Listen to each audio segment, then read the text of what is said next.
yes, it's that time again, ladies and gentlemen. Welcome back to the Reseller Locker Room, episode 16. Live, large, and in charge. Down below, the lovable, buttery Archie Biscuit Butt. Over to the right, Shane Soda City Flips. And the one that we call the bearded monster, Alex, the Beard King Picker. And guess what, guys? Special visitors in the house right here, Derek and Jasmine, ATL Flippers. What's going on, guys? Welcome to the locker room. What's going on? What's going on? Hey, Thank y'all for having us. This is exciting. How you guys been in this brand new year, huh? Yeah, we've been doing good, man. A lot of adjustments. Adjustments, but we've been doing awesome. Don't even downplay it, babe. We've been doing good. Got a 7-month-old baby. Yes. Oh, congratulations, by the way. Yeah, congrats. Well, it's a special treat to have Jasmine with you, and because I know that she's the brains of the operation. So man, you are such a smart guy. Like this. Hey, man. Jasmine, I get overlooked for that so many times. So thank you so much for recognizing. Absolutely. Yeah. I see talent in you. I see it. Well, once again, whether you were going to show up or not, because we were like, well, man, what would we really talk to Derek about? But man, we need Jasmine, so we're glad you joined. Yeah, I appreciate it. Yeah, we certainly appreciate the both of you taking your time out of your schedule to be with us. We're going to let Archie start off the first round robin of questions. So, Arch, start firing away, son. Well, first off, again, thank you so much. We really appreciate you both joining us. The first couple to actually join the locker room. That's right. Let's go. So, thank you. And we've actually had a few females because we've actually wanted females to know that it's okay to come. This is a co-ed locker room. Co-ed. Come on, Co-ed. Two in one. We in the building. Couple and another female. So, but hey, first off, also congrats on 7-month-old Jordan. Yeah. Now, Thank you. Yeah, thanks. We appreciate it. So he is literally trying to have a full football team. So y'all pray for your boy. Look, I said 3 down, 7 more to go. And what other woman? I noticed what other woman. I said, oh, so you give permission to? No. No. No, she is not. All their names start with J. You said what? So all their names start with J. Now, what's the story behind that? Okay. Man. You gotta love it. So we have Jalen, that's our oldest daughter. She is 14, believe it or not. So we have a teenager. Our son is Jeremiah. So he's 5 and just full of energy and swears he's a Ninja Turtle. Or Spider-Man. Yeah, or Spider-Man, depending on the day. And then we have baby Jordan. So, and then we have Derek here, my wonderful husband. Yeah. Nice. So, the thing is, they have my last name. So, I mean, you know what? That's what matters, right? Mic drop. Mic drop. That's well, right. Let me ask you this real quick. Since you guys are here with us now, who's watching the kids? They watch each other, man. So Jeremiah, he's in the bed. Hopefully he sleeps. He's probably not. So our 5-year-old, but Jordan is in the other room with our teenage daughter. So JJ, you can say hey, but yeah, so she's getting extra time tonight. So she's watching her show in the other room, watching baby Jordan. So nice. I don't have kids, but I heard just give them Benadryl, right? Give them Benadryl. Where's your brother? Is that not a good thing? Benadryl. That's how I put my kids to sleep every night. Melatonin. That's a secret. Archie, just a lot of melatonin. It's got to be whiskey, Archie. Whiskey on the gums when they're teething. Well, so you had little Jordan about 7 months ago. Mm-hmm. Now, when you guys do because right now is the start of 2024, and you guys have probably sat down, talked about your goals as a family, as a business. Now, when you knew that Jordan was coming into the family, how did that look as far as goal setting? I mean, because you obviously had to put pen to paper and be like, hey, we need to make this much more, because I mean, that's another mouth to feed. Obviously, there's a lot more expenditures. So how did that look like? I mean, were you guys able to put like a number to your goals, or, I mean, is that the plan regardless? Yeah. Is to make as much money as you can. Yeah. So really, because we have, she left. Yeah. Because we have our teenage daughter, she helps out a lot. you know, when it comes to like watching them. So literally we went, what was this, 2 days ago to get a unit, and we had all the kids in the car. We was going to have them just, you know, to come up and be on the, what is it, like out in the, you know, just out in the storage unit. And I mean, it was really a family affair. So we had to coordinate, you know, of course you have to get these lockers or these units cleaned out within 48 hours. Well, you know, you can't just pass your kids off to do that all the time. So we literally loaded the car up. We said, hey, kids, we got a storage unit we got to get. And, you know, they're so conditioned to how we operate the business. But I will say, to your point, Archie, they definitely helped us and motivated us with our goals. Because those that follow our channel know we actually started off doing a lot of thrift stores. Originally, like, we never did storage units. We were in the thrift stores. And honestly, it was me getting pregnant. And it was funny because I actually told Derek, what was the name of the conference you went to again, babe? Oh, you mean a YouTube conference? Yeah. Oh, Vid Summit. So he was at Vid Summit. Those that know, out in LA with all the big time YouTubers. Yeah. And literally that week was when I found out I was pregnant. And I kept trying to tell Derek, and he was so excited about Vid Summit, and I'm gonna meet these YouTubers. And I was like, oh my gosh, I'm gonna be a daddy again. And it was hilarious. So I literally, you know, he went to Vid Summit. I was home with the kids, and I literally was planning how I was gonna tell him, because his mind was like, man, we got to grow our channel. We got to be intentional. Got to get it. And so he went to Vid Summit, and literally I picked him up from the airport, brought him home. And that's when I told him the news about, hey, you're going to be a daddy again. And so honestly, from that was where, to me, the pivot came, because we were like, we want to be more intentional with our time.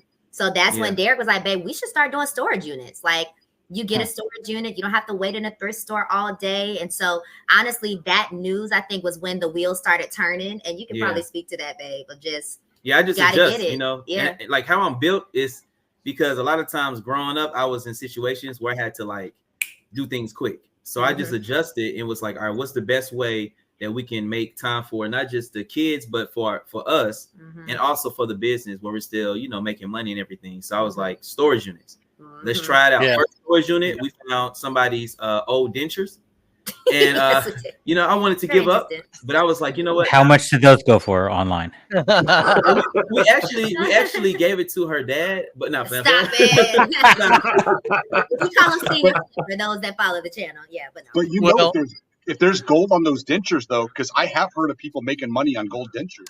That is true. Oh wow.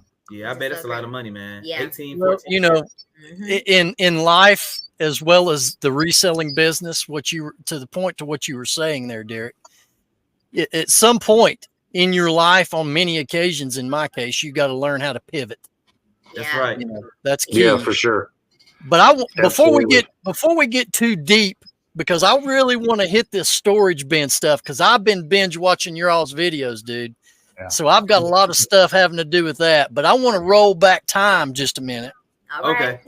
Because if there's some viewers that are watching that have never met you guys before, have never happened up on your channel, because YouTube is a mighty big place.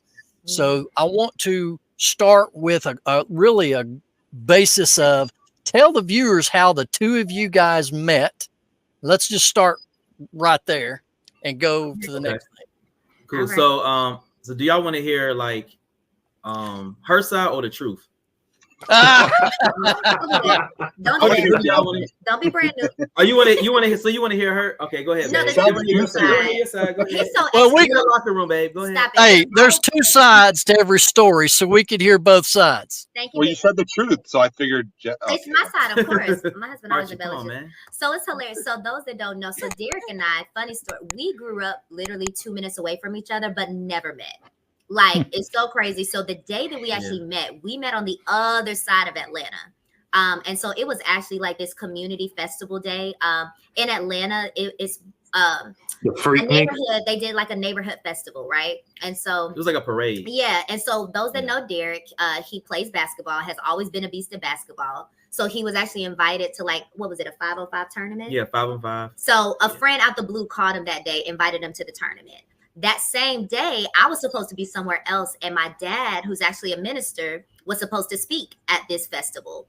He didn't want to speak. Those that know, I actually sing, and so he asked me, could I come out and sing for the event? I'm like, cool, you know, I'll pivot my plans. So literally, the day that we met, we were not supposed to meet. Derek wasn't supposed to be there. I wasn't supposed to be there. But where the stage was, where I was singing, was right in front of the basketball court. So literally, I think your boy had just lost a game and his heart was hurting a little bit. They cheated. Is this where the story is different? This is where I can't verify this part of the story, but from what I understand, he had just lost, and that was when I was on stage singing. And so when I came down, that's when he found me and was like, those that don't know, Derek actually does music or used to. And so he approached me about collaborating and doing music together. And honestly, I'll just say the rest is history because, he was sweating me so hard. So I finally gave him my number. Finding Jasmine was the win of your life then. Yeah. Thank you, Archie. Yeah. We're gonna end it there. Yeah, that sounds good to me, man.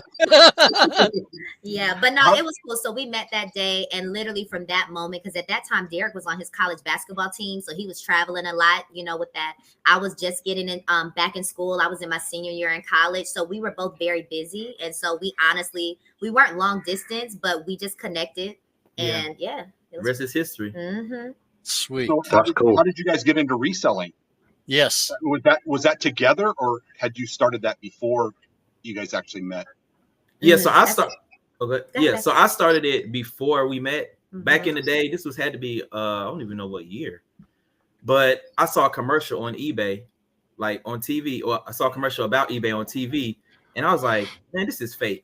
Let me try it out though. And I bought something, and they shipped it to me, and I was like, oh, this is real. So when I got it, I messaged the seller and I asked him, I said, hey, how do you sell on this platform? And they was like, make an account, all this, putting information, So I did all of that.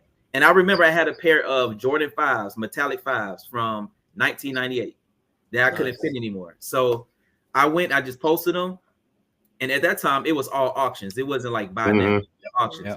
So when I listed it, it sold for, I think it was almost $300. Nice. And then I shipped it to him, and I was like, all right, let me make sure, what I'm saying? Because at that time you had to wait to get paid. Yep.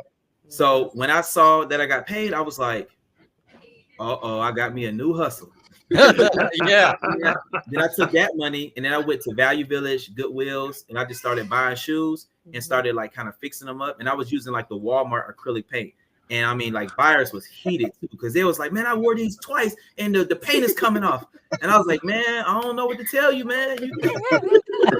But yeah, so that's kind of how the backstory of how I kind of got started reselling. And then years later, when I went to college, I was fixing up my teammate shoes, but I wasn't really doing it for a business. And then when I graduated, long story short, I started teaching, and teaching was cool and everything, but it got to a point where it was taking up majority of my time from my family, and I wanted freedom. I'm the type of guy, I'm like, I gotta have freedom. I gotta have my time, to do what I want to do.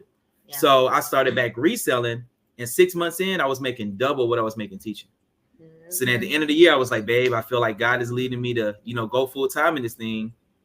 And then she was like, let's do it. So ended up doing it. And then a year later, ended up getting her off of her job. And that's how we started doing it together. Yeah. That's cool. Are you still painting shoes with acrylic paint? So I mix it with from Walmart. Say lessons learned. Yeah, right? not no more. Well, there's a lot to be said, Derek, that you have a loving and supportive wife that goes along with you to do this business. There's a lot of married folks where they don't have the support of their spouse, or they don't even, me and Archie, we don't even have a spouse. So we're doing everything ourselves, which is, how that was. But yeah. But Jasmine, what were you into as far as work or profession before he sucked you into the eBay business? Listen, when he first told me, y'all, I thought he was crazy. I was like, I love my husband. What, huh? Reselling? Yeah, what? You did, yeah. But, and I mean, I'll say this, he always had a passion for fixing up shoes. So even when we got married and stuff, Derek is very gifted at taking beater shoes and making them look brand new. So I knew that was but to me as a wife, that's a hobby. Oh, okay, you fix up your shoes. Yeah. So for me, for most people, that's a hobby. Yeah. And so my career wise, I was more so focused on education on the higher education level. So I actually worked as a director of admissions at a Bible college here in Atlanta. So nice. I did that for years, did recruitment. I also worked as a senior international student advisor. So I actually helped international students get in the country on a student visa and come here to study. Absolutely loved it. So worked with students from like Congo, Brazil, South Korea, Kenya. So I say that to say I loved my career. Like I loved working with the college. I loved having my students, but it definitely got to a point in time where there was a heavy demand. Especially over the last few years, just things with immigration and all that. The job was just taxing, and here Derek is over here, living his best life, going to thrift stores, coming to pick me up to take me to lunch and like, yeah, babe, life is good. And I'm like, must be nice. But when he transitioned in 2019, I had actually got a promotion at my job. And so they were paying for me to go to grad school at that point. So I was super, super locked in. But 2021 was when I really felt the tug that my season was ending at my job.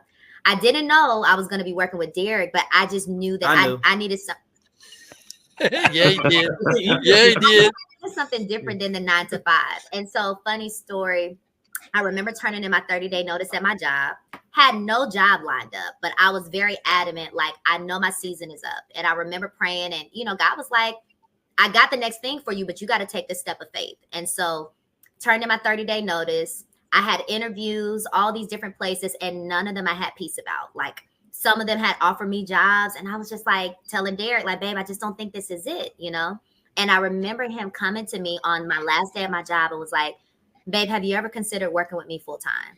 Because at this time, the eBay business is booming, so he's packaging orders, doing 20, 30 orders a day. And I'm seeing this, And I remember when he said that, at first I was like, nah, bro, I don't want to work with you. We good. Let me keep putting my resume out. You know what I'm saying? Because we got options. And I told I'll continue to, what I'm saying?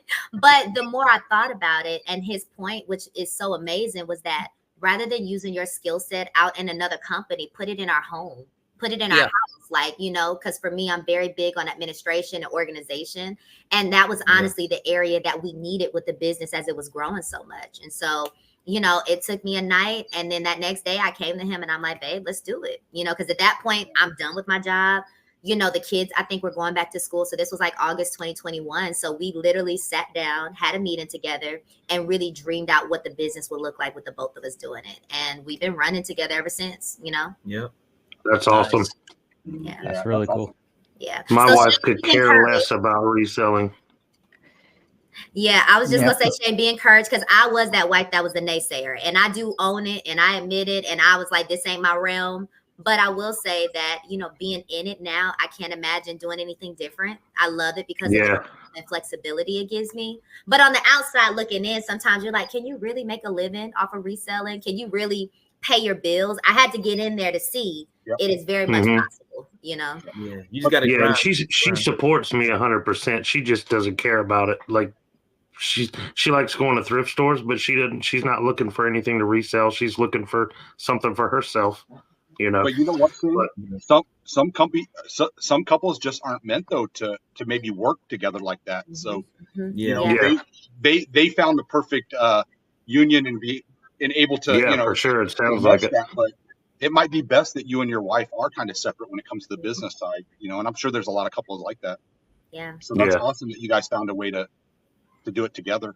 Yeah, absolutely. And I'll be honest, I still shop for the household when we go out. So, I have a reseller eye, but I always have my mama eye. So I'm like, oh, the kids need this, the house needs this. This is not going on the store. This is going in my closet. Like, let's be clear. Yeah. So last time I went thrifting with my wife, she found clothes for the kids, but then she found stuff to flip too at the same time. So, that's cool. Speaking of that, how many times has Derek actually tried to steal some of the kids' shoes or even some of yours and sell it without you knowing?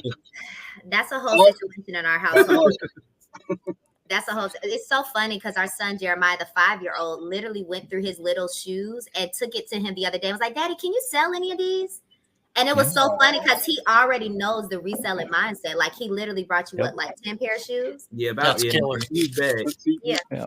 My daughter did that last night with the plushie. Here, Dad, you can sell this. I'm done with it. I'm like, oh, cool. Thank you. Awesome. Yeah. You guys should be making them sell it. You know, the whole, giving them lemons or whatever that saying is. Something about, all I know is lemonade. I love it. Yeah, Archie. But hey, give your kids lemons. It'll teach them a lesson. So Derek, now, it sounds like you pretty much started this whole reselling business without really going on, like a lot of us did, going on YouTube and actually learning from some of these influencers. Now, do you actually have influencers that you watch to this day, or maybe there were some influencers that you watched that just helped step up your game? So back in the day, it was Craigslist Hunter. Yeah. Which, by the way, we actually got him committed today to come on. Oh wow, that's dope. Yeah, we're blessed. We're blessed to have you, but we're blessed to have somebody like him, one of the godfathers, I think. OG, exactly. OG. Yeah, but he was like the first one that I kind of like watched, and I kind of was like, man, this is like super cool. You know that he's like has his own shop, the pawn shop, and everything. I'm over here like, this is crazy. And I saw like the inventory, and I'm like, I could see myself. It gave me like kind of like a vision, you know. But I mean, I would watch other people too, as I would, you know, see here and there. And if really with me with reselling at that time, I was looking for different things that I didn't know, right? So I would search like how to find the sold comps, you know, look for videos like that. You know, I wasn't really watching for like entertainment or whatever. I was just that's the big looking one. for knowledge. Yeah. So, but I mean, it was a lot of people out there. I'm trying to remember who else. Well, who do you watch today, or if you even have time? Yeah. So, I mean, to be honest, I watch like everybody. Yeah, everybody. like for real. I watch I don't say everybody, but like if it pops up on my timeline, I'm watching them. Like Josh, Harry Tornado, other Josh, Flip Finds Fun. Who else? I mean, I watch like a ton of Miss Taffy. I watch. I mean, it's like if it's on if I see it on YouTube, I'm gonna just click if the thumbnail is good. You know what I'm saying? I'm gonna click on it and watch it. Fellas, notice that he didn't say he watches any of our channels. Yeah, everybody. No, it was coming around. You know what? Just kidding, man. Just kidding. In Derek's defense, though, I know that I'm constantly always pushing out people's lives. You guys, anybody, and I have to say, Derek and a few others are ones that almost every time pop in and just acknowledge. So that makes me feel good, but it makes everybody whose lives you go into feels good because you guys are making a name for yourselves and everybody knows who you guys are. So appreciate that. All right, let me jump back. You got a question, Alex? I had just a quick question based on your new video. Are you wearing new underwear today? Alex. Yeah, it was a pair, Alex, that was underneath. That was, you know, it still had the tape on it. Yeah. That's coming out on the next video, the answer. Huh? All right. Yeah, I gotta show it like, hey, let's get back into the groove of when you pivoted your reselling business where you used to go thrifting and then you pivoted into the storage units. Tell us a little bit about what is your strategy heading in? Do you just go to online auctions or do you go to the physical locations? What is your strategy to land a unit? And the second part, once you win a unit, what are the first things that you eyeball that you're going for to get those things pushed out to make some money?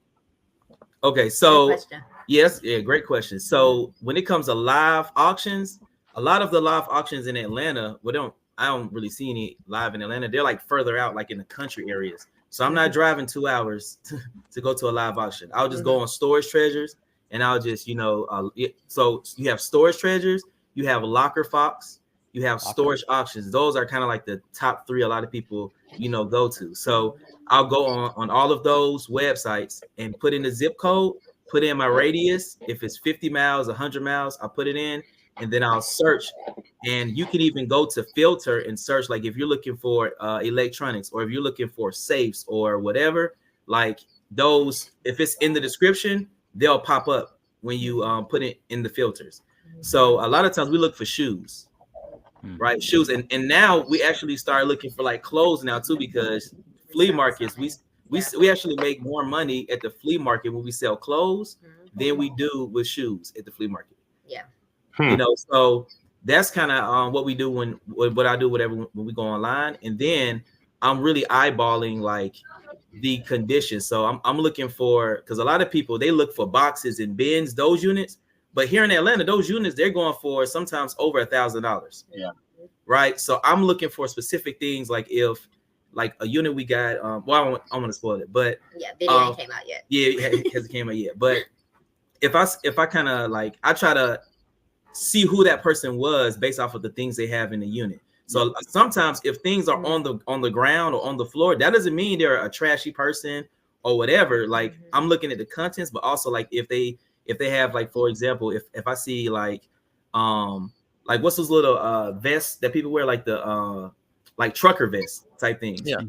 And I see like boots in there, I could see, he maybe was a construction worker. He maybe was a truck driver. So he may have some good things in there, So, and then, of course, I'll try to look for shoes. Of course, that's like the number one thing I look for is shoes, because we sell shoes a lot on eBay. You also do where you try to I don't know how you look for your storage units, whether you do it on the PC or on your phone, but like I always try to enlarge it so I can see through the cracks. Yeah, you can zoom in on stuff. Yep. Enlarge it. Yeah. Now, Derek, I'm probably the only dummy that ever did this, but when I first started getting into storage units, I would go for the ones that were as cheap as possible, but packed to the brim. I mean, it had furniture, it had everything, but I was like, oh my God, I want to make so much money. And then it took me 3 days to even clean it out. Half of it went to the landfill. Now I'm down to where I'm literally just looking for boxes, totes, no furniture, no mattresses at all. Now, how was your evolution as far as your storage units? Or I'm sure you were a lot smarter than me. So we don't buy those big units. A lot of people ask us, can you do big units in there? And I'm like, no, I'm not doing it. First, because we don't have the capacity to hold all that stuff. Second is I don't have the vehicle, because I'm trying to spend as least amount of money as I can to get the stuff out of the unit, into the garage or other areas. But yeah, so right. And matter of fact, an update is, I don't know if I told you guys, or I don't know if Archie, you might know, but we're actually building an addition on our house. So we're working on that now, and we were working on it last year, but we got pregnant and had the baby, so we had to press pause. But now we're starting to keep going. So you don't have a storage unit. Both. You don't have a storage unit or an no, offsite? we don't have a storage unit. We thought about it. Yeah, we talked about it, but just when we were thinking about it financially, what we've done is we've kind of transformed our garage. We have a bedroom in our home that's actually, where we store our stuff. And then with the addition, we're trying to keep everything on site. Because honestly, like with packaging and back end, we're very quick with getting our stuff out, because on the back end, of course, our customer ratings, we want to make sure we keep those high. So, for us being able to stay home and be able to package all orders and send it out just make more sense for us. And we said the cost of to get the addition made, built and everything, we'll save money than renting out a storage unit. And it'll be a write-off on our taxes too. For the business. Well, you're increasing your home value too, so that part too. Yeah. How do you guys decide if you're going to sell it on eBay or the flea market when you find things? So we look at the sold, we look at the sold comps, but not just that, but if it has a good sell-through rate. So if the sell-through rate is really good, it's going on eBay. And if it's not that good, and then it's still a good item, we sell it at the flea market. Yeah. And for how often do you guys do the flea market? So I've been trying to go twice a month sometimes? Yeah, I'm trying to go three times a month, but sometimes it may be once or twice, just depends. Especially with the weather. Yeah, that's what I was about to say. Because Atlanta, the weather here is so up and down. We can literally experience all 4 seasons in one day. People joke about that. I'm trying to remember where the flea market is, because I used to work up in Sandy Springs, Alpharetta area, and I can't think of where the flea market is. I never went. Yeah, I don't know where a flea market is at out there. But they have a few on the south side. They have one off of Moreland Avenue. Okay. Matter of fact, the drive-in movie theater? The Starlight Drive-in? That's where it's at. Yeah. Okay.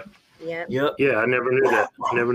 Yeah. Well, I've bought one storage unit, and I didn't know what I was doing. It was on storage auctions, and it was horrible lighting. I couldn't see what was in the unit.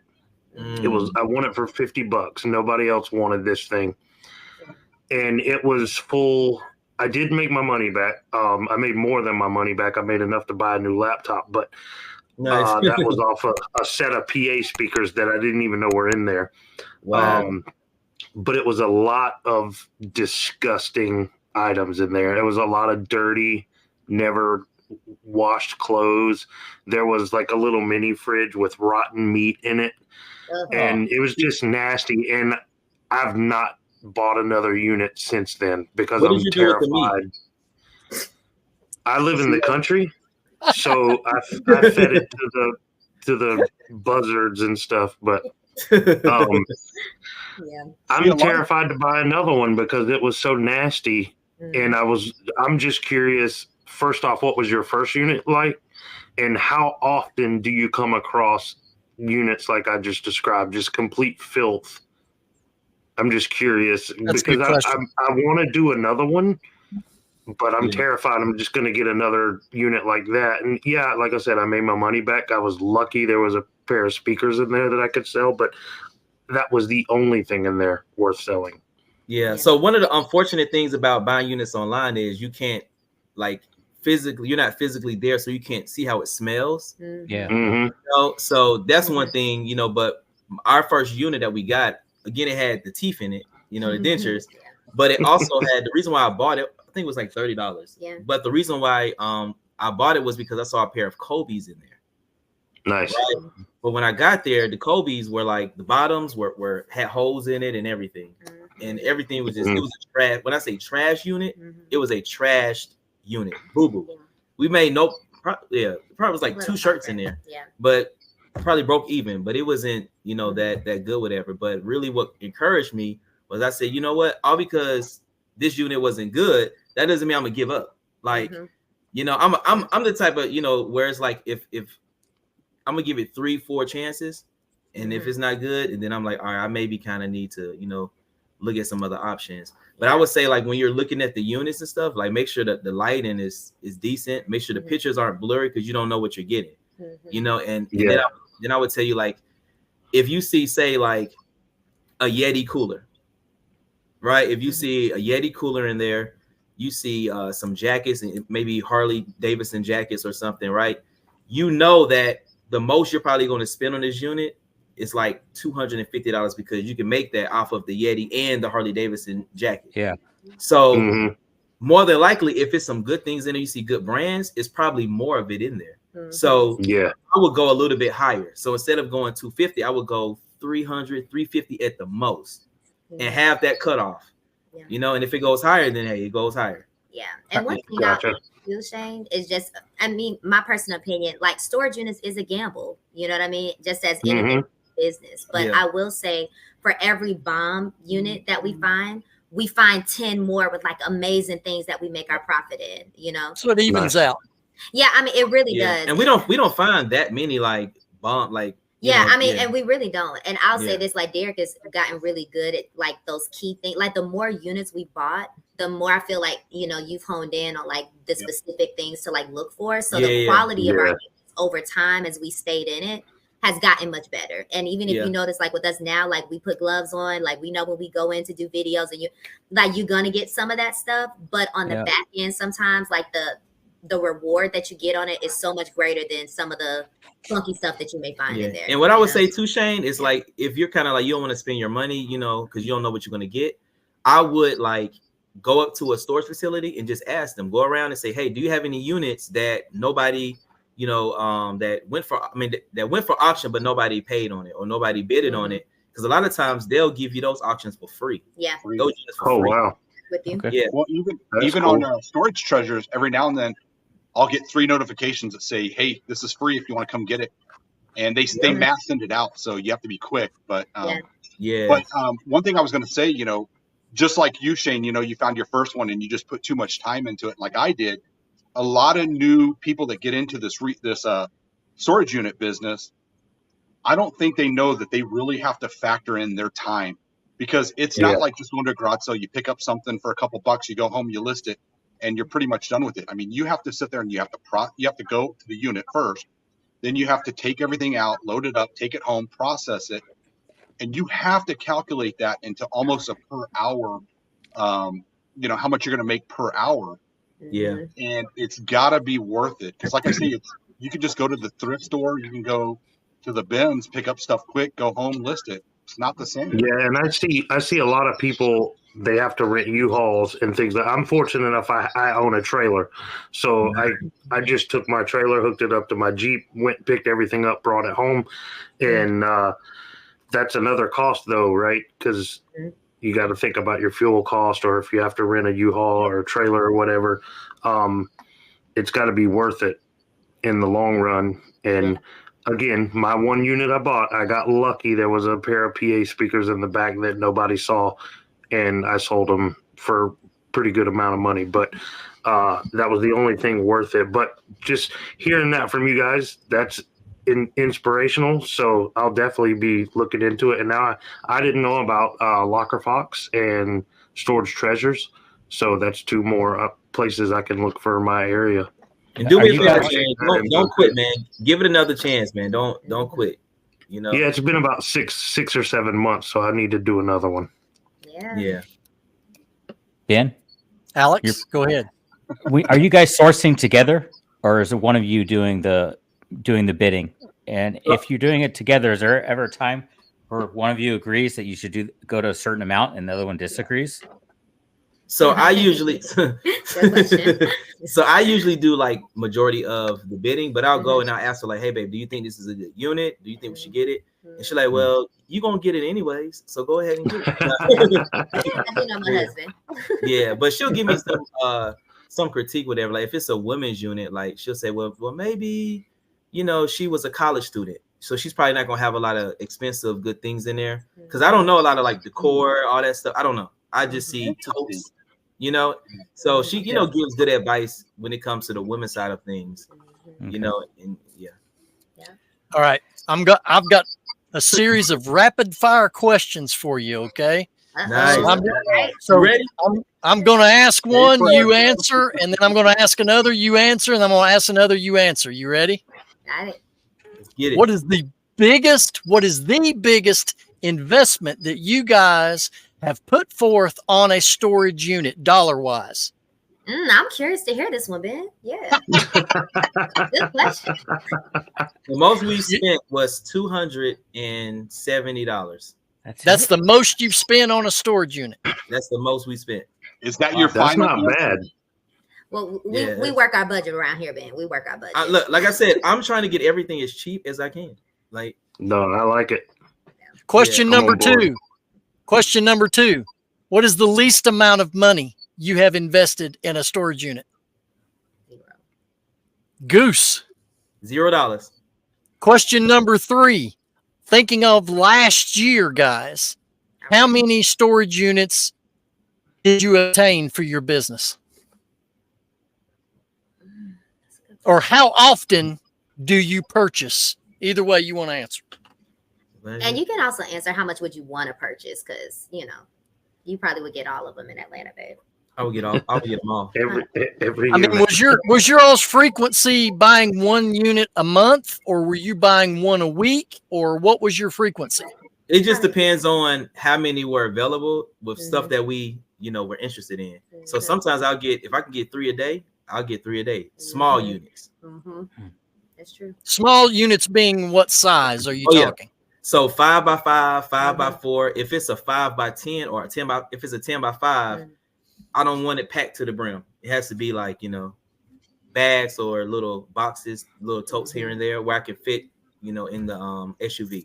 Yeah, but we're definitely getting like a handful a month. So, I mean, it's hard for him to go a week without bidding on a storage unit. I'll tell you that. Yeah.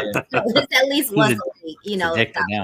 Yeah, he is. He's got the bug. Like, he gets so excited. Like, I could tell when we just want a storage unit because he's around the house doing dishes. Like, all right, you're good. You're like, oh, yeah, babe, I just got to pick up this unit real quick. Yeah, I mean, so I kind of peeped it. Yeah, that's his strategy. That's funny. Yeah. All right. That's a good answer. Now, of the two of you, who does most of the listing? Me. What? Oh, really? Yeah. Oh, yeah. You go, G, man. That's awesome. Yeah. Yeah, I'm a grinder. I was not expecting that answer, to be honest with you. For real? Really? Yeah, man. I thought she would be listing queen right there. Yeah. Well, I'll say this: it pivoted when we had our son. Yeah, So true. you know, our son Jordan, so he stays home with us, and that's one of the beauties of like being a reseller. We don't have to put him in daycare. So literally, like, he's home with us. So Derek really does all of the listings. I more so do the packaging, making sure orders are done, and I do cross listing. Now, who does cross listing? That's me. Gotcha. With all of our multiple platforms. Yeah. All platforms. No, sorry. You Go ahead. Go ahead, I was man. curious, since I got into cross promoting, what other platforms are you selling on? Oh yeah. Yeah, so we sell on Poshmark and Mercari and eBay, of course. Yeah, eBay's the top, but we cross list to Poshmark and Mercari. And then sometimes offer up Facebook if it's bigger items. Yeah. So no Whatnot or so we're getting back on Whatnot or the district. Yeah, so we're getting back on Whatnot. That's coming back in 2024. Yeah. Cool. Yeah. Nice. I'll have to go follow you guys over there. Yeah. Definitely. It's the ATL Flipper because I created it before, like, you know, she came on. Before it was a team. And he told me that he could have changed the name. So I said, yeah. Come on now. You can add an S to the end of that, can't you? Ben. I tried before, but they wouldn't let me. I was like, so I'm like, man. Excuses. I ain't trying to hear it. Okay. What do you enjoy the most about the reselling business? I want both of y'all to answer that question. For me, freedom. Yeah. And for me, the flexibility. Like I love, you know, being able to like do an order, go do dinner. Like I love that aspect of it because you're not going to find that elsewhere where you're literally still making money and can do your own schedule. I love it. What causes you to run yourself up the wall and lose your patience with the reselling business? It's a good question, Ben. I'll say my kids. And of course my kids, because I want them to be able to have something where if they go to school, they go to college, or if they work a job, they still know how to make money and they don't have to rely on anybody else. So that makes you go up the wall? Yeah, it makes me go hard. Yeah. That's not what I meant. Okay. No. Okay, hold on now. Hold on. We're gonna have a whole marriage counseling session. I'm just yeah, Derek, man, you answered a future question. What I'm saying is this: let me rephrase it. What do you loathe and hate the most about the reselling business? That's what I was going after. Okay. We gotta send these guys one of those books, Alex. Oh yeah. So they know what Ben's talking about. Yeah. Drive you up the wall. Y'all don't know what that means. Yeah, I know what it means. Yeah, I get it. I get it now. Yeah, I get it. What lights your crawl? Yeah. All right. So, what do you hate the most about the reselling business? What do you hate doing? What aspects do you hate about the business? Returns, man. Returns. Yeah. Returns. Yeah, that's what I hate the most about reselling. Yeah. I think everyone would agree on that. Yeah, I agree. Especially when it's a great sale and you're all excited about it, and then you get a return. Yeah, it's the worst. Yeah. So, do you guys enjoy everybody likes to go out and hunt. I mean, dude, I know it's like Christmas every day you guys win a storage bin. I mean, seriously. But do you guys enjoy the other processes like listing and taking pictures? And do you enjoy doing that? So I don't enjoy it, but I know it has to be done. So I try to make myself enjoy it so that because it has to get done. And if not, we ain't gonna make no money. Yeah. Okay. And I think for me, like I love doing the packages when they go out the door because to me that's money. Every time I see a package, I'm like ka-ching, ka-ching, ka-ching. Like it's cha-ching, babe, not ka-ching. I say ka-ching, leave me alone. So I say ching a lot of. Wow, we're getting technical up in here. But no, that's that. But to your point, Ben, the part I think I loathe with reselling, which it's always going to be stuff to get, which is what I tell Derek. Like my thing is like I don't like our house looking like a warehouse. Because for me, it's like when you get there, it's going to be 1,000 units, 1,000 things to get. So I think it's always just that, that excitement of getting another unit. But then it's like, okay, but can we still just walk through our house, sweetie, please? We don't have. That's what we get in addition. It's just, it is not even the house, babe. It's literally this room to the side here, and it's a little space where I just list because we have hardwood floor. So I just list the clothing on the floor. Yeah. It's not the whole house. He gets like 3-4 storage units, and it is literally everywhere. And I get it because you got to process it and stuff like that. But I process it in the garage. Okay, I just bring that's why we're getting an addition.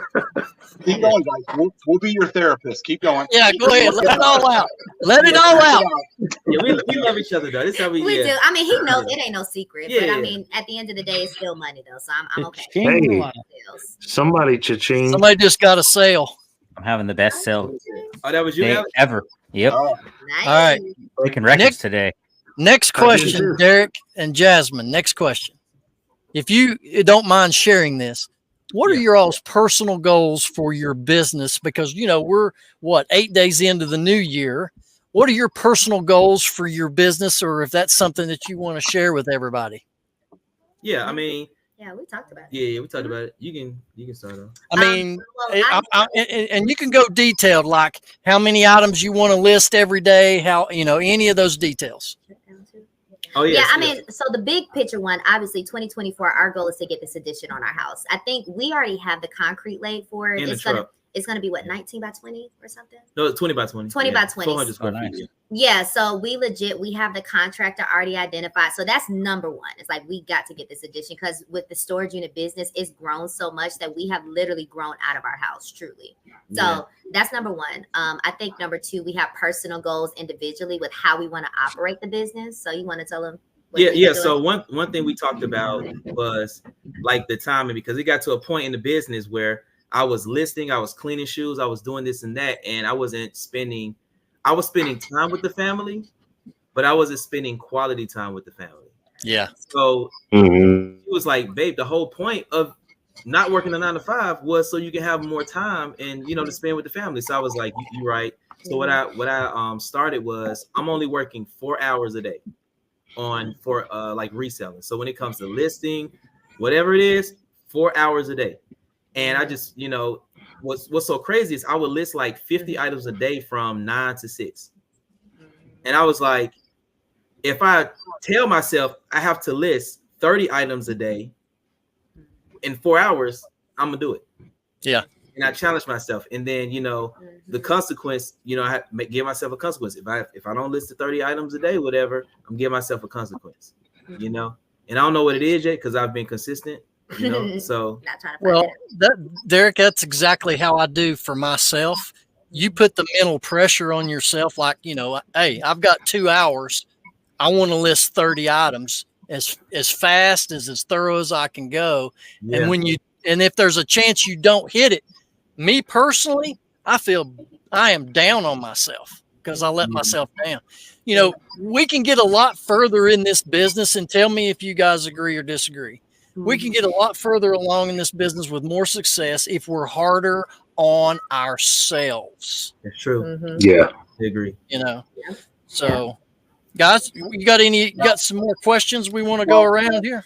Well, real quick though, Derek. So speaking of goals, okay, now you and I really met each other last year about this time because we had some goals. We were part of a weight loss challenge group. And there were some big heavy hitters in that group, but that's how I met last year, Archie. Yeah, it started last year. Now, Derek, how are you doing? How are you doing on your weight loss? That's good. So actually, I've been doing good. So I actually hired a health coach, and we sit once a week and we talk. And she wants me to go like really the vegan route, but I'm pescatarian now, so I don't do any of that. You know. I don't do animal, eggs, none of that. It's just pescatarian, you know, fish, of course, you know, but dude, but you were killing it last year. I think, what was it? Didn't you win the first, when Dave gave out the first award? Wasn't that you that won that? I believe so, but they said I cheated somehow. That sounds like Dave. Huh? Yeah, that was like Dave. Yeah, but one of them, I think it was I can't remember which one it was, but my scale was wrong. And when I went back and I changed the batteries, I was like, man, so I had to let Kevin know. And I was like, yeah, my scale, man, was off a little bit. Why was Kevin even part of that? I mean, the guy's $150 already. What was I mean, he's trying to get, you know what I'm saying, toned up, man, I guess. He's trying to be cool, dude. What do you think? He's trying to be cool. how toned up you going to get sitting on a lawn chair underneath the tree with a phone in your hand? Yeah, that's Right. true. That's true. That's true. But I've been achieving my goals. So my goal right now is I want to get to 180. And it's just, what are you at right now? Do you want to share? Yeah, I'm at 214 right now. 214 right now. Yeah. There's light at the end of that tunnel for sure. Yeah, I'll hit it. I just have to, but my help. Oh, go ahead. Go ahead, Ben. Let's go back to this sourcing deal here, guys. Wait. I want the same question for Archie. How's it going for you, Archie? How much do you weigh? And how are you doing with yours? That was 2023 layoff. I already bugged him this morning, asked if he got on his treadmill. He said he's waiting until the Chinese New Year starts. Oh, my Lord. Chinese New Year's February 10th. So that's when I'm starting. Got it. Okay. Do you just strictly do storage units now, or do you guys still hit the bins, the Goodwills, the thrift stores? The closet. Yeah.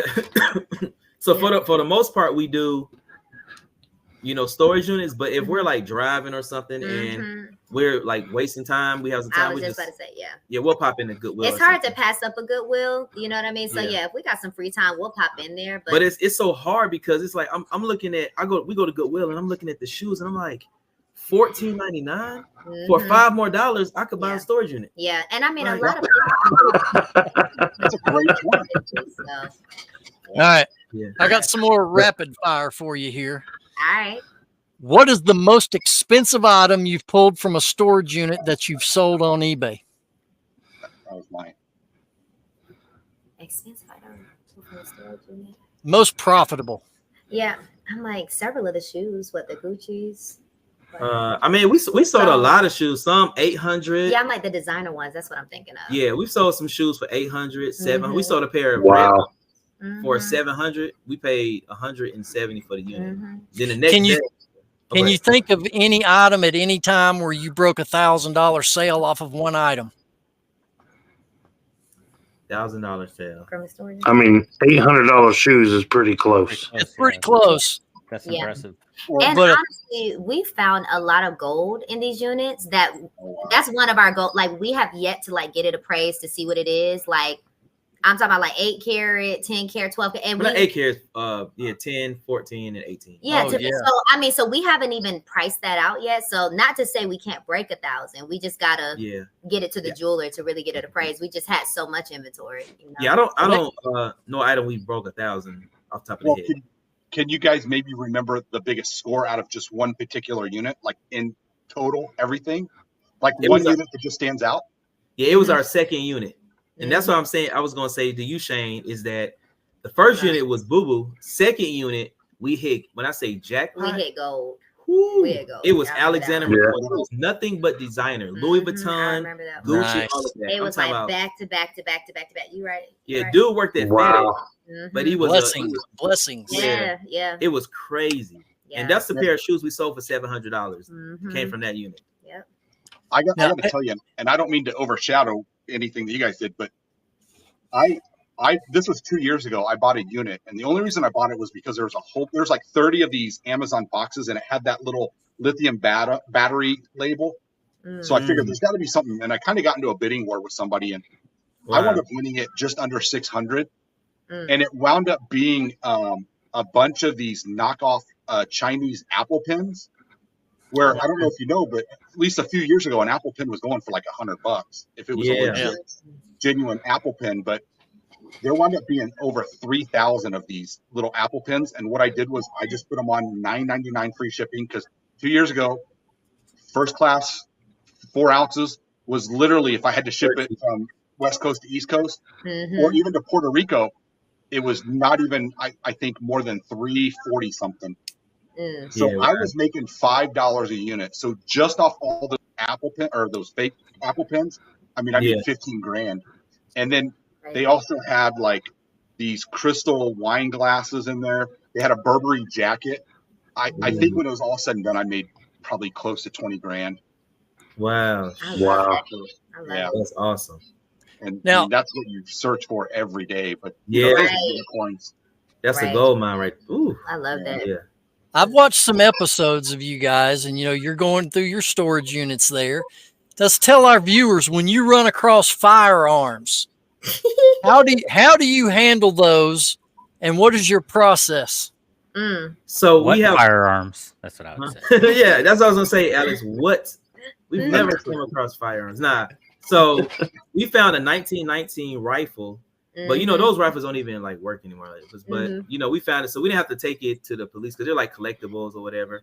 You know, but we only want to spoil the video. I know, but we found a gun in the unit, and we haven't like took it to the officers yet. But we have to. I'm just go get it checked out and everything. But what I'm gonna do is one of my friends that works in the county where we found it at. I'm gonna just have him, do it because sometimes in Atlanta they'll take your gun and hold it for 90 days or something like that. So I'm not trying to do all that, man. It's yeah. And even with that initial World War I gun that we found, it was a 1919 or something. Yeah. It's funny, we had a close friend family that saw the video and actually approached us and wanted to just buy it from us directly. They were like, "Hey y'all, like we saw your video, we want it," and so vintage. So we didn't even get to the point of like getting it listed or anything because it was just like, hey, we want it. And so we ended up being able to sell it for a great rate, direct, with the sale. So all right. I got duped here in Vegas. I found an actual, I think it was 1897 Winchester. Serial matches numbered, serial numbers matched and everything. I mean, beautiful gun. Probably could have got close to $2,000 on auction. I thought I was doing the right thing. I took it to the Metro Police Department, surrendered it to them, hoping to get it back just to make sure. Obviously, it wasn't used in a crime or anything. Come to find out, you don't even have to do that for rifles that are beyond, I want to say it's like 19. You guys might know the year. I don't know. There is a certain year that they're no longer called firearms, I guess. Right. Yep. But I surrendered it to them, thinking I was going to get it back, and then they were like, "Nope, we're confiscating this, and we're gonna get rid of it." I actually called the lawyer and said, "Hey, look, what are the laws?" And he was like, "Nope." He goes, "Here's the thing. That is absolutely unlawful what they did. You do not ever have to surrender it here in Nevada to the police department. You can actually, I guess, I could just go to a firearms dealer, and they can actually look to make sure that it wasn't used in the commission of a crime, or do whatever they have to do." But I have to pay a fee, and then they sell it. They don't sell it back to me, but they can release it back to me. Yeah. But he was like, "Hey, look, here's the thing. It'll cost you about the amount that you would get for that rifle if you hired me to get it back." Wow. Wow. Yeah. Yeah. All right. What is the weirdest thing you've ever pulled out of a storage unit? The weirdest. Do y'all?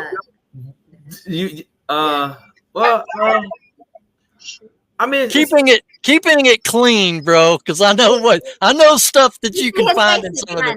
I'm like, So I would say the weirdest thing would be we found a body part. Well, a body in a unit.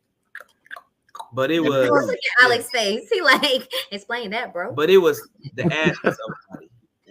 Oh, a cremation. Yeah. That's what it was. Okay. Play on what? Yes. Yeah. How to make you go whoa arm or something?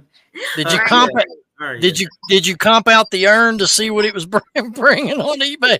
I mean, I was gonna take his ashes, no lie, and make some black diamonds from it. You know what I'm saying? Take it, flip it. Nah, but I gave it to the lady. She was like, "Yeah, there's a guy. This is weird." She said, "There's a guy. He just goes around to all the storage units, and everybody knows him, and he just collects urns.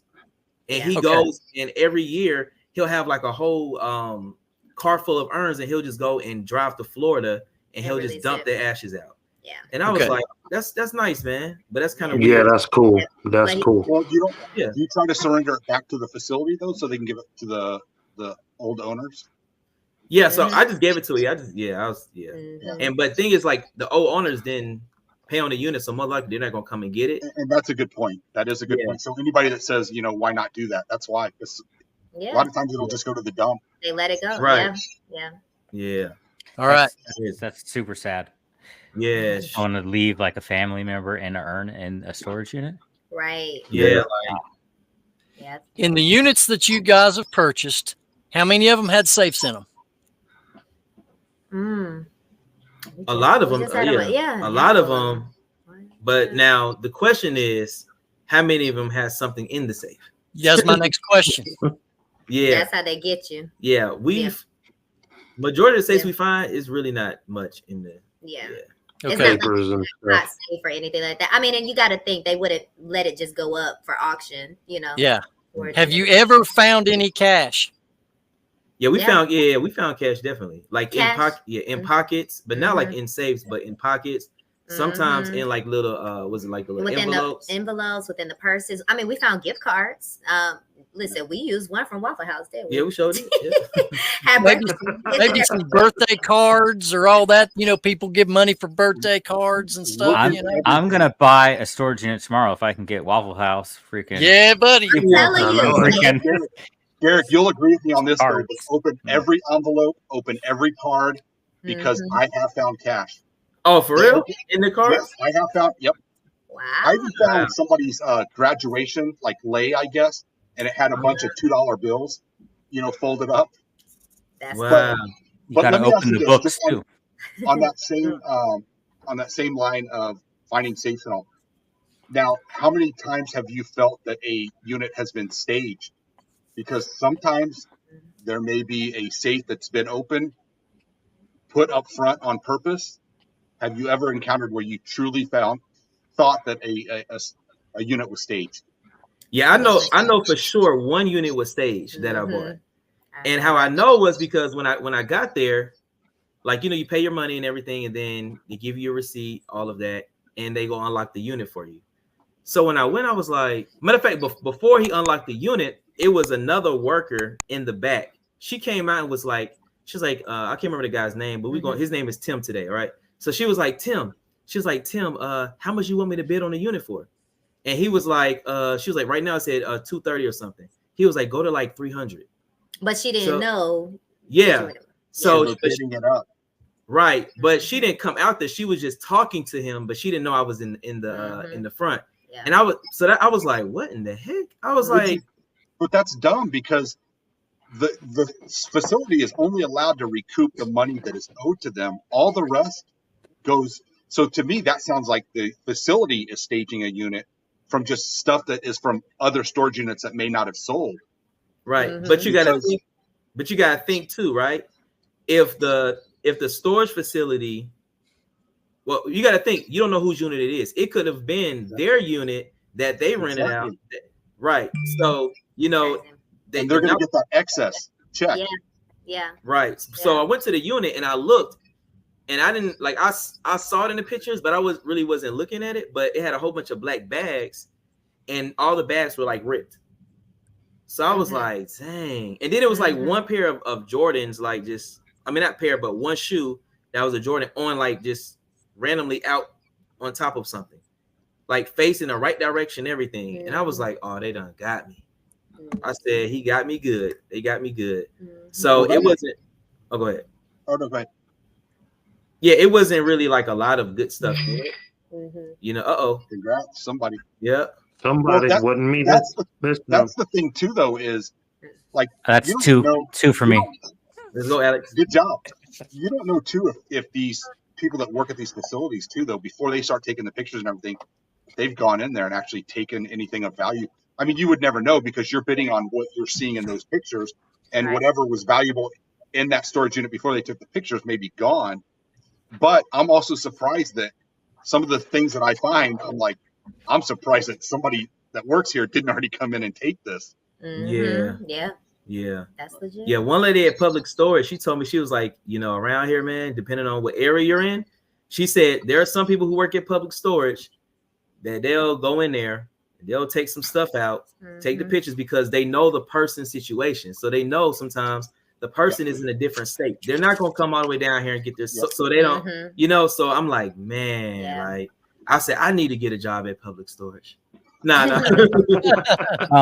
I noticed in some of your videos where you're adding up how much you're making, and then when you came across books and you didn't add up anything. So do you just discard books altogether, or are you guys reselling books?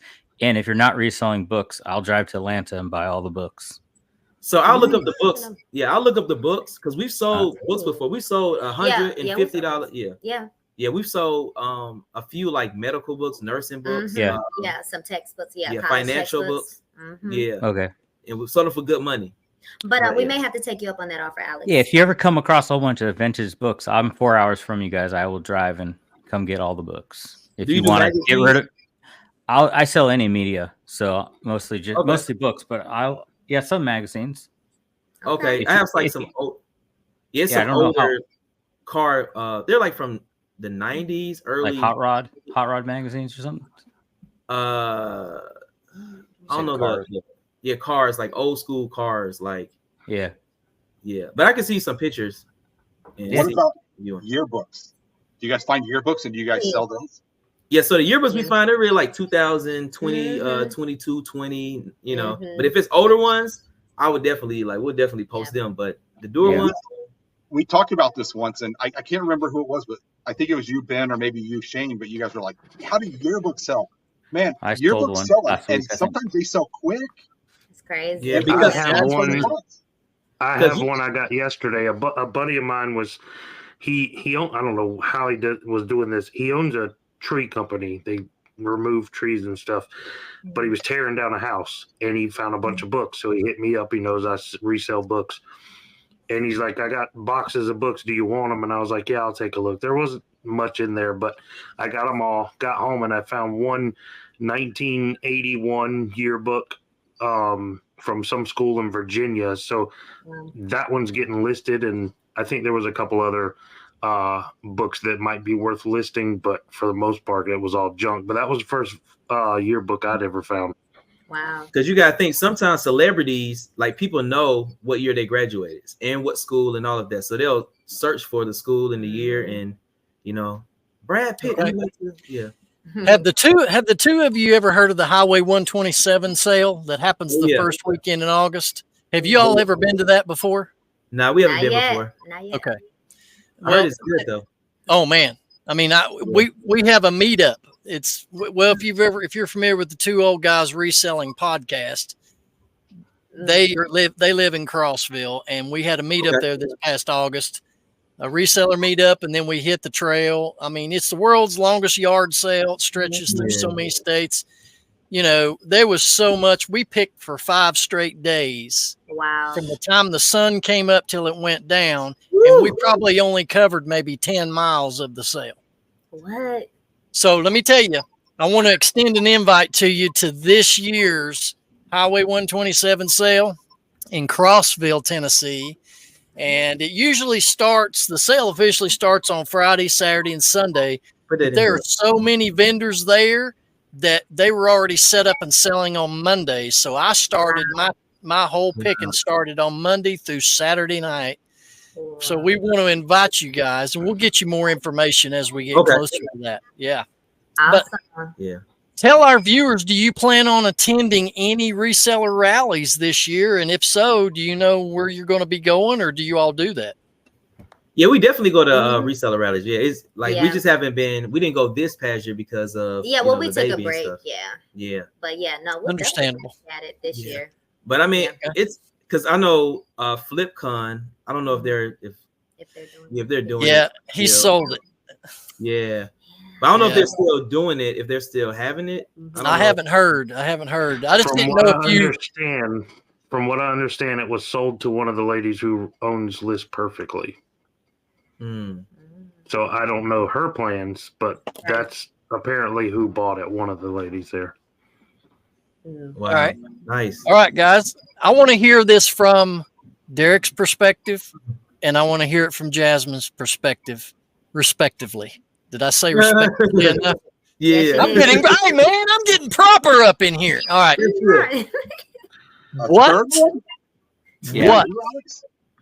What good advice do you have for new resellers starting out on this journey?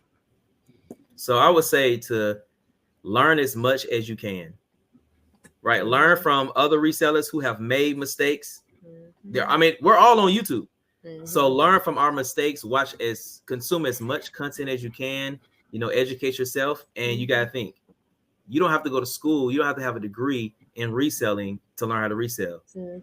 It's just knowledge, information. You learn it and you can go out there and crush it. And also I would say, to add to that, sell-through rate is one of the most important things starting off. You don't want to just have a lot of items and then they're sitting because you'll get discouraged. But you want to look at the sell-through rate and make sure that it has a good sell-through rate. And there are tons of videos. If you don't know what the sell-through rate is, just search sell-through rate on eBay. Lots of videos will pop up and you can just watch them and learn what the sell-through rate is.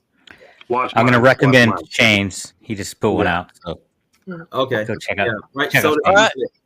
Jasmine, what do you have to say about it? Yeah, I mean, and just adding to what Derek says, I think for me, especially being new to the reseller world, like really embracing the process of, you know, you're not going to just be an overnight success. Like it takes time. And I think that's one of the things, like a lot of times people can look at us and be like, oh, I'm gonna make $1,000 overnight. And it's like, the reality is you got to put the work in, you got to put the time in. So, you know, I think for me, just embracing the process of, listen, start with 10 items a day, you know, list your 10 items, you know. So we were literally just talking to a friend of ours that came over our house, saw all of our stuff. And, you know, he had it listed one item on eBay and wanted us to talk with him about all this stuff. And it's like, bro, just list 5 items. And literally within 24 hours, he hit up Derek and was like, y'all, I just made a sale. It's part of the process. And he sold, look, yeah, Alex, he sold a book. He sold a what book was that he sold? What's the atheist guy? Darwin. Yeah, Charles Darwin. Yeah. He sold a Charles Darwin book for, I think it was like almost $100. Oh wow. First tip. Cool. Alex probably bought it and he's going to resell it for $500. Yeah. Probably, yeah. But he got the books for free. Yeah. Signed by Darwin himself. So yeah. So good for him. Free book pickups. Do you guys promote your items on eBay? Do you do the paid promotion? Yes, we do. Okay. What rates do you all usually promote at? So it depends on the season. I'm trying to think. Yeah, so we really leave it at like 9%. But you do a standard. You don't do the dynamic rate. You do a standard promotion or dynamic? Yeah, standard. Yeah, because our whole thing is, because we do storage units, we're trying to get items in and get it out. We're not trying to get the top of the line, I mean, top dollar for it, unless it's like designer or for something, you know, very expensive. But for the most part, you know, we're just trying to get it in and out. So we'll promote it. Yeah, we'll run sales on the store and everything. Yeah. Okay. And she does a lot of promotion and, you know. So you do markdown sales, and do you send out coupons to your repeat buyers and all that? Yeah, we do it all. Okay. All right. See, that's another great thing though about storage units is your buy cost is so low that you can have those bigger margins where you can run that 9%, 10%, and you can do 15, 20% markdown sales. Yeah. So that's another plus with storage units. Yeah, that's true. What store subscription level do you all currently have? The premium. Yeah. The premium. Okay. Do you guys also end and sell similar on the regular, or how do you do that? As far as do you end and sell similar your inventory on eBay? Oh yeah, we do. Yeah. How often? So if we have an item that's like, say if it's some Levi jeans, we don't have to do sell similar. You know, I'll just go in because we have already a lot of Levi's. I'll just, you know, go in and just you know, well, I mean, that is sell similar, but do it that way, and then you know, create a new listing and just change the pictures, and then it's just easier. Okay. Yeah. Guys, you got any questions? I don't think so. I know I'm gonna when we wrap up, I'm going to jump online and look at some units. Yeah, man. Like, do it, man. You guys have inspired me to take another look, so I appreciate that. Awesome. And that's so. Go ahead. I want to ask this before I forget. So you have the family life. You have the reselling business. But you also have to add in your social media outlets that occupies time. How do you find the balance in creating your videos, editing videos, you know, doing your social media, and giving everything as much equal attention as you can? How do you work through that jungle? So she's great question. Yeah. So she's been helping me with like having a schedule, because I'm the type of guy just go off the fly, you know, and the season we're in now with the kids being young and everything, I can't do that. I can't operate that way. You know, so really setting a schedule, like I said before, you know, with the 4 hours, get it done after the 4 hours is done, and then I can work on editing videos, because I'm seeing now like our YouTube channel is really like, it's like people want more content from us, you know, and you know, with that, it's like like we want to give them what, you know, what the people want, give them what they want, you know. Archie, so you know, we have to, it's like I have to put in more time in that area too. So it's like after I get done with my 4 hours, and then I'm working on editing, working on a thumbnail, working on different videos. And then from there, it's about that time to pick up the kids from school, grab the kids. And then from then on until they go to bed, that's our time we get to spend with the kids. Do you have any goals in relation to your YouTube channel that you're wanting to build it to where the income you receive from it surpasses your reseller income? Or would you like to have a good balance of both? I mean, obviously, resellers that are super successful here on YouTube and they put a lot of time into it, you know, their AdSense money is mega. And so they're able to kind of loosen up a little bit on the reselling side, keeping reselling going as content. But have you thought about, if when you come to that fork in the road, which way you want to go? Ooh, that's a great question. Yeah. I'm like, because I love reselling. You know, like that's always gonna do that. And YouTube, I love the YouTube part of it too, with the editing, with you know, getting the units and finding jewels and different things. But I honestly think it's gonna be a balance, like because knowing him, like, you're so passionate about the units and stuff, but he has, even like just seeing the growth of YouTube and like his editing, like all of the videos that you guys watch, like he literally does it from his phone, you know. And I can't do that. Yeah, I mean, it's crazy, but he has literally mastered that. So even to your point, Ben, which is a good question, I could see both. Yeah, but if the channel takes off, and then hey, we're gonna ride with it. You still gonna be getting units. Making it rain up in here, man. Making it rain. But really, we've been just, you know, thinking about wholesaling now. Yeah, you know? And because it's just so much inventory we can get. So yeah, it's a lot of things we can kind of, you know. If you dive into wholesale, are you gonna start doing Amazon?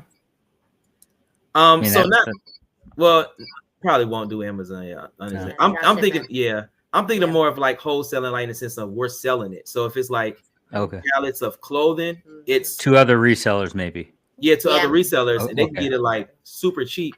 You know, because I mean, we got tons. Because we have so much inventory, especially here in Atlanta. You know, it's just crazy, man. Yeah, and we would love to be able to help others out. You know, because we've heard from a lot of other resellers. Sometimes it's harder to find inventory where they are and where they stay. So that's also been a passion of ours too. Is like, we have the inventory. You know, we could sell it for a great rate and benefit, and also benefit somebody else. Let's do it. We can all win, man. You know. Because I look at it where it's like it's a real community. Like, and I look at it as family. Like, we're here to help each other. We're here to pour into each other. And as we pour into each other, like, you know, we'll receive as well. You know, and we can all grow. It's enough for all of us to eat, all of us to take care of our families. Yeah, we can all do it together. You know. I'm ready to buy those wholesale books. Yeah, I'm gonna send you some pics when we get done. Yeah. Just think, you guys can start using the Commonwealth method of doing business, and when the kids, you know, a few years, you'll be able to just have free labor with the kids. Yep. I mean, we have it now. They have a fortune. I'm ready to get my 7-year-old to work with me, so they got a fortune. All right, guys. Do any of y'all have any other questions for our couple of the hour? You guys answered a lot. Yeah, I don't think so. Not off the top of my head. All right. Well, Derek and Jasmine, what a big head it is. What a pleasure it is for me personally, and I know it is for these guys too, that you've spent time with us here. I personally look forward to developing a great relationship with both of you in the future. I cannot wait to get back down to Atlanta, and we'll just go out to eat at the Varsity. You know, chili dogs. Man, Archie. Chili dogs, man. Got to get them. Got to get those chili dogs. But yeah. Archie's missing out. Archie's missing out on that. But yeah, we appreciate you guys so much, seriously, and we congratulate you on the expansion of your family. We cannot wait to see great things from you and your business on YouTube in this brand new year that we're coming into. And do you have any parting words, Derek and Jasmine, for our guests before we leave, the people watching?